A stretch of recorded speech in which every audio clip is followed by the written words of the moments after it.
हरे कृष्णा। सावन मास के साथ अनेक पर्व और त्योहारों का भी आगमन हो जाता है और उसमें से एक पर्व है नाग पंचमी का पर्व। ये पर्व हर वर्ष सावन मास के शुक्ल पक्ष की पंचमी तिथि को मनाया जाता है। इस पावन पर्व पर स्त्रियां नाग देवता और भगवान शिव की विशेष पूजा अर्चना करती है तथा सर्पों को दूध अर्पित करती है। फिर वे अपने भाइयों और परिवार की सुरक्षा के लिए प्रार्थना भी करती है। तो चलिए आज के इस वीडियो में देखते हैं कि इस वर्ष 2025 में नाग पंचमी का पावन पर्व कौन से दिन आ रहा है और इस दिन के शुभ मुहूर्त कौन कौन से हैं। आइए आज का वीडियो आरंभ करते हैं। वैदिक पंचांग के अनुसार इस बार नाग पंचमी का पर्व आ रहा है 29 जुलाई 2025 मंगलवार के दिन। श्रावण मास की शुक्ल पंचमी तिथि 28 जुलाई रात्रि को 11:24 पर प्रारंभ हो जाएगी और 30 जुलाई की रात्रि में 12:46 को समाप्त होगी। इसीलिए उदया तिथि के अनुसार हम नाग पंचमी का पर्व 29 जुलाई 2025 मंगलवार को ही मनाएंगे। इस दिन नाग देवता की पूजा करने का समय रहेगा सुबह 5:41 से लेकर 8:23 के बीच में और इस प्रकार पूजा की कुल अवधि 2 घंटे 43 मिनट की रहेगी। इस दिन प्रातः ब्रह्म मुहूर्त का समय रहेगा सुबह 4:17 से लेकर 4:59 के बीच में और सूर्य उदय होगा सुबह 5:41 पर। सूर्य अस्त का समय रहेगा शाम 7:14 पर।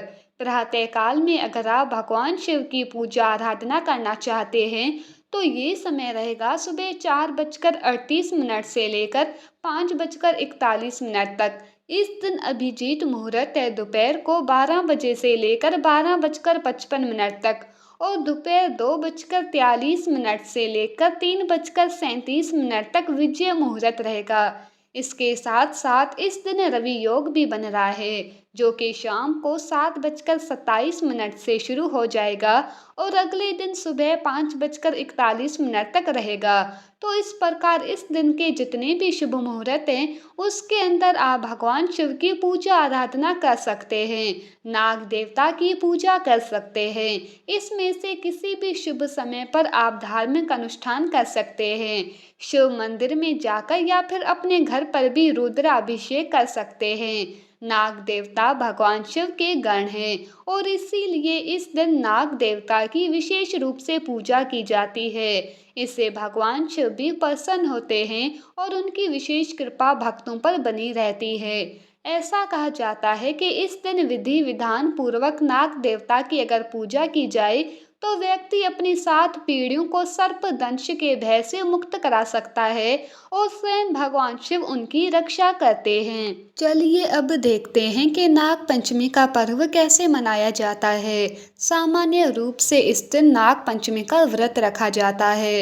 इस दिन कई लोग संपूर्ण उपवास करते हैं तो कई लोग एक समय अन्न भोजन स्वीकार करते हैं। इस व्रत का पालन करने के लिए सुबह जल्दी उठकर ब्रह्म मुहूर्त में अपने नित्य कर्म पूर्ण करते हैं और फिर भगवान की दैनिक सेवा पूजा करने के बाद पूजा के निर्धारित समय के अंदर नाग देवता की पूजा की जाती है। पौराणिक परंपरा के अनुसार इस दिन महिलाएं सुबह जल्दी उठकर स्नान करके स्वच्छ होकर अपने रसोई घर की दीवार पर या फिर पूजा के घर के पास सर्प का चित्र बनाती है। रुई की माला और कुमकुम अक्षत पुष्प इत्यादि से उनकी पूजा करती है और फिर घी बाजरे का आटा या गुड़ से बनी हुई भोग अर्पित करती है। इसके साथ ही पास के शिव मंदिर में या फिर नाग देवता के मंदिर में जाकर पूजन भी करती है और अपनी क्षमता अनुसार दान दक्षिणा देती है।